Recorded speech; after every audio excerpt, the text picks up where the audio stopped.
So I decided to start a YouTube channel after 2 years of just procrastinating and putting it off and finding every reason under the sun not to do it. And the reality is a lot simpler than I thought it was. It's just doing this. It's putting the camera up and pushing the record button and just starting to talk. It occupies your thoughts, and that's what stops you from getting going. And I think one of the big things of that is actually overcoming a lot of that fear and the self-doubt that you have when it comes to putting a camera in front of your face like this. The biggest fear I had when it came to creating this YouTube content was the fear of being judged by others. You know, if it stops you from acting because you don't want to create this vulnerability with strangers on the internet that you don't know. You don't want to just put yourself out there, and so I would find every excuse, as I said, not to do it. Nobody's actually watching the channel. I've uploaded this video and chances are maybe 10 people are actually going to watch it. And the fact is, if 10 people decide they don't like it, well, they can leave. There's nothing stopping you. But then if 10 people decide that they do like it, well, then they can choose to follow, subscribe, like the button, do whatever that you need to do on YouTube. The second point is there's this fear that you're not going to be very good. And when you're very perfectionist minded and you put a lot of emphasis on the quality of your work, and you hear a lot of this rhetoric online as well about creating quality and quality value and blah, blah, blah. You put a lot of pressure on yourself to actually create quality from day one. The fact is, this video is not going to be very good because I have no idea what I'm doing. That is the truth. The truth is I've never made a YouTube video like this before. This is the first one. So if this was, I don't know, let's say a forge, and I was an apprentice smith, I'm not going to be making this high-grade quality steel perfect swords on day one. I'm going to be just creating nails, and they're not even going to be good for use. The fact is to actually begin and then iterate and improve over time.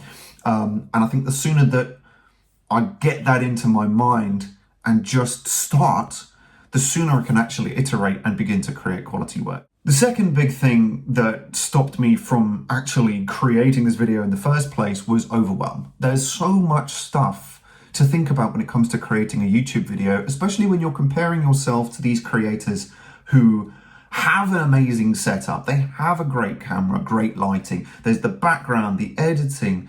You know, they seem to know what to say, or they have the perfect script, and there's so much stuff to think about. I was watching this YouTuber, I think his name was Ali. He was talking about how to iterate and improve each video. And he just said, pick one thing about each video. Maybe it's the script, maybe it's the lighting, maybe it's the camera, maybe it's the framing, in the screen. And just improve that each time. And you can really begin to see when you think that way, how the video is going to get better. So, each time, and then 20, 30, 40, 50, 100 videos later, if you improve a little bit each time, videos are going to be great by the end of it. You just have to have faith in the process, right? And the last thing is, what do you even talk about? I have put a lot of thought into what I want to use this channel for. I want to help men like me learn how to defend yourself and how to recover from narcissists, from psychopaths, dark triads, and of course cults. And the reason I've chosen this is because in 2016, I married a woman who was raised in a cult. And for the 3 years that we were together, I became obsessed with understanding how the mind control works. How is it possible for someone to not just change what you think, but actually change the way your brain processes information in order to completely alter your behavior? Now, I figured if you can do that, if a cult can take control of your thoughts and ultimately change everything about you and everything about your behavior, and do it in a way that benefits them, why can't you use that exact same psychology and take control of your own thoughts to control your own behavior? And it turns out you can. And when you go down this route of thinking and you discover the things which I learned from people like Stephen Hassan, from Edgar Schein, Margaret Singer, and Robert J. Lifton, then you start to see that a lot of the advice that's being pumped out of some of these gurus on Twitter, even on YouTube, is just recycled nonsense. There's so many therapists and counselors that became therapists and counselors because they need therapy and counseling. These sorts of positions are prime positions for people like narcissists and psychopaths to occupy.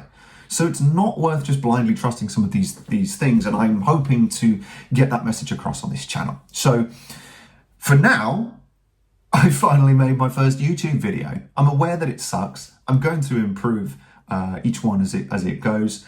And eventually we're going to get to a point where we're creating high quality videos about narcissism, psychopathy, dark triads, how to defend yourself against this, and of course how to recover from the damage that these sorts of dark individuals have done. So that's it, that's a wrap, and I'll see you on the next one.